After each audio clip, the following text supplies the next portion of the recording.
Vem com a gente, uma história inusitada, uma história muito bonita dessa rua e tem até um comercial que fala muito dela. Vem com a gente, Vestígios do Tempo.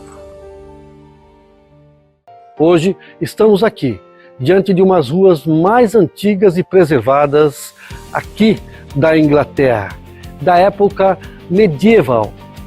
Com mais de 800 anos, eles cuidaram dessa rua. Ela fica bem ao lado de uma antiga abadia fundada no século IX, por volta de 888 depois de Cristo. Vem comigo, vou te contar essa história. A cidade fazia parte de um sistema defensivo contra invasões vikings e também funcionava como centro religioso.